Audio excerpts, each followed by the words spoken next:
Gail's comment. Dead sea squirrels. So I am anxious to find out about these. Kevin, come on up.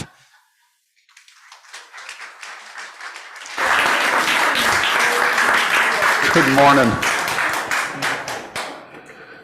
Yes, dead sea squirrels. Okay, so let's see what that means here. Maybe I'll figure that out along the way too.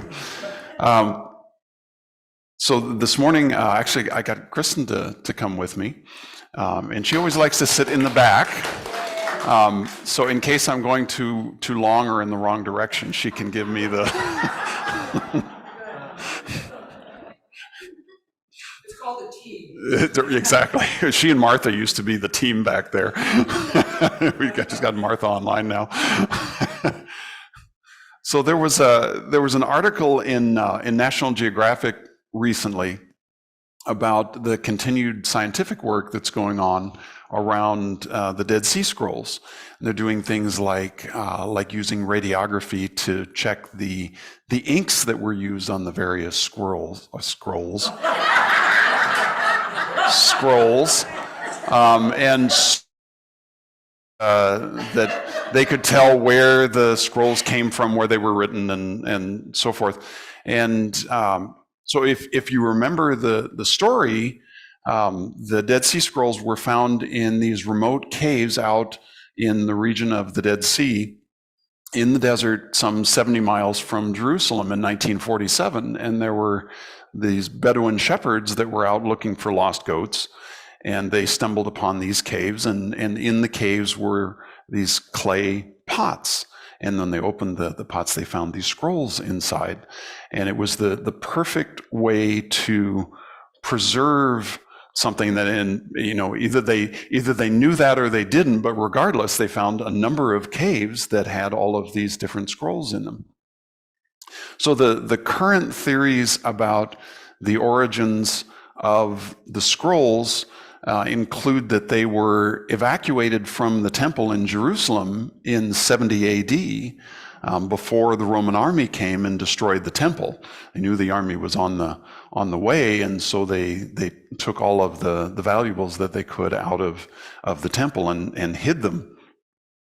At least that was the first time that the temple was destroyed. That's a whole nother history lesson in itself.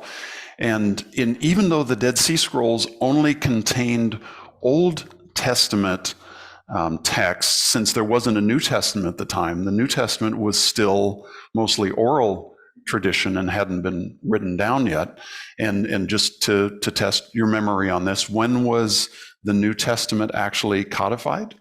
Remember?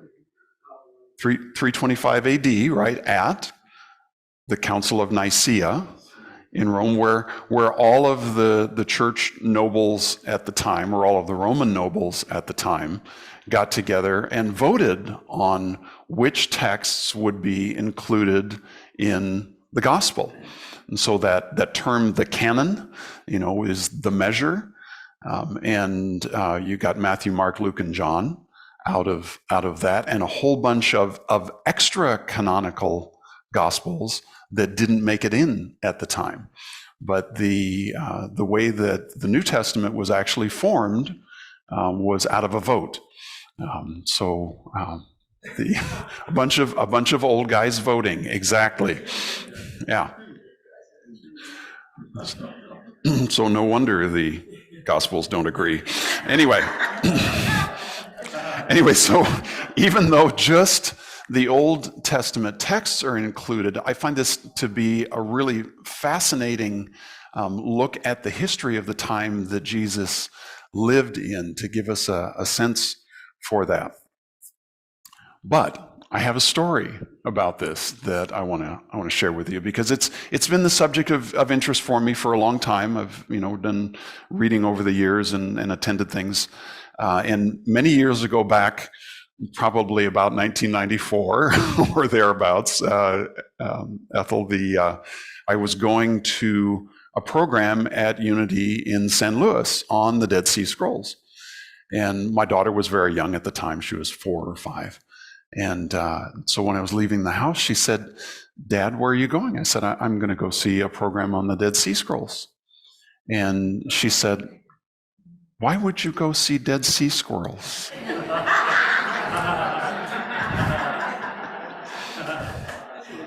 And I couldn't resist. I said, because they're a band and they rock. You know how the look the dog gives you, where it kind of cocks its head to the side? What are you talking about? So, the Dead Sea Squirrels to me would be a Hasidic punk band. Complete with the ZZ Top beards, and the headbanging and all that kind of stuff going. Yeah, anyway. Opening act for Iggy Pop or something. So we can have fun with this church stuff, right? Anywho, so I do have some other stuff to go over with you this morning, and credit Kristen for sending me this article by a guy named Mark Manson that really caught my attention. And he's the one who wrote the book about how not to give a flip or something like that. All right, with the stars and the asterisks, I wasn't quite sure. But the article was ostensibly about the wisdom that a father might share with his children and then get a really big eye roll out of the kids in the process. But I think there's relevance to what we talk about here, so I want to share a couple things with you about that. So here, according to Manson, is the first important life skill: how to stop taking things personally. Now, he says, an unfortunate side effect of our consciousness residing in our brains is that everything we experience in our lives somehow involves us. The car that cut you off in traffic today cut you off. The cable news show you saw last night angered you. Your company's massive growth this year gave you more money, or not. And as a result, we tend to have an inherent bias toward assuming that pretty much everything that happens to us is actually about us. But here's a newsflash. Just because you experience something, just because something causes you to feel a certain way, just because you care about something, doesn't mean it's about you. That's hard to remember. And not just because we're so embedded in our brains and our own bodies, but because making everything about us in a certain way feels good for short periods of time. Ever considered that? It feels good to think that everything that's good that happens in your life happens to you because you're this good, amazing person. But the price you pay for making those good experiences about you is that you must also make the bad experiences about you. You must interpret all of the bad things in your life to be about you as well. And as a result, you place yourself on a self-esteem roller coaster where self-worth bobs up and down, experiencing dizzying highs and crashing lows with merciless tides of whatever happens to be going on at the time. Ever taken that roller coaster ride? Maybe. When things are good, you're God's gift to the earth, who deserves to be recognized and applauded at every turn. When things are bad, you're a self-righteous victim who's been wronged and deserves better. What is constant is this sense of deserving. And it's in this constant sense of deserving that turns you into an emotional vampire, an antisocial black hole that only consumes the energy and love of those around you without ever offering anything in return. Okay, maybe that's a bit dramatic. But you get the point. This guy's onto something. When people criticize or reject you, it likely has more to do with them, their values, their priorities, their life situation, than it does with you. I hate to break it to you, but other people simply don't think about you that much. After all, they're too busy trying to believe that everything is about them. When something you do fails, it doesn't mean that you're a failure as a person. It simply means that you're a person who happens to fail sometimes. Ever come to that one? Yeah. When something tragic happens and you become horribly hurt, as much as your pain has you absolutely convinced that this must be about you, remember that hardship is a part of choosing to live, and that tragedy of death is what gives meaning to life, and that pain has no prejudice. Ooh. Pain has no prejudice. It afflicts us all. Deserving or not deserving isn't part of the equation. The rain falls on the just and the unjust alike. Deserving and entitlement, this is my commentary, deserving and entitlement are essentially the same thing, and that I've noticed an increasing tendency toward entitlement in people that brings this all about me taking it personally response to the surface a lot. What if it really is all just about stuff that's happening around us and we're in the midst of the swirl of it? That's worth contemplating. Remember what Don Miguel Ruiz said in the Four Agreements. Don't take things personally. But that takes a lot of practice, doesn't it? It's a very Zen, a very Buddhist way of approaching life, where the practice of noticing what is going on without reactivity is what we move toward, and then we can make our choices and make our responses from a more centered place. Interesting thoughts, huh?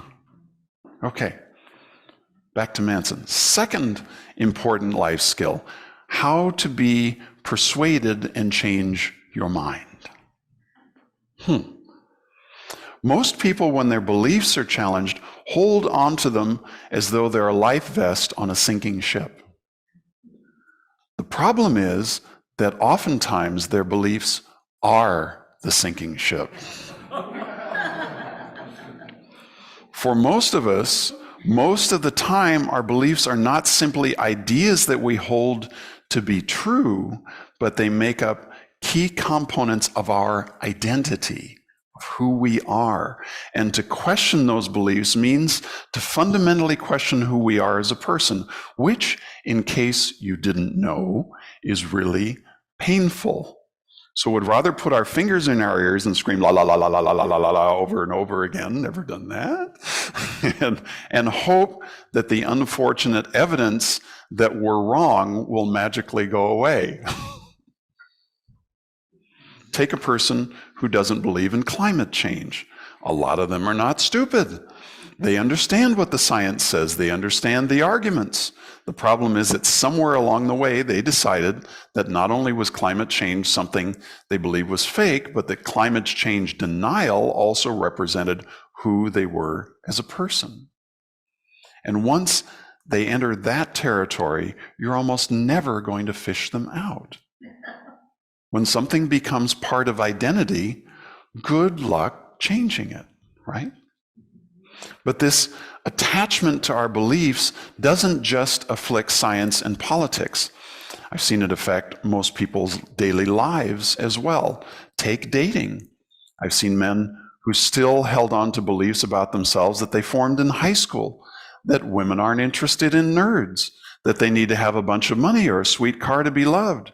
Maybe these beliefs served them and explained their lives when they were 16, but at 32 or 64, these same beliefs and assumptions were wrecking their dating life. Now, he italicizes this. You're going to be wrong a lot in life. Ouch. In fact, you're going to be wrong pretty much all of the time. Ouch again. And in many ways, Your ability to succeed and learn over the long term is directly proportional to your ability to change what you believe in response to your ignorance and mistakes. How about that for a perspective, huh? Now you may be asking, how do I do this? There is no how. It's all in your head. There's literally nothing to do here other than mentally trying on new perspectives and ask yourself, what if the thing that is the opposite of my assumption were true about me? What would that mean? And then psychically traverse the answer.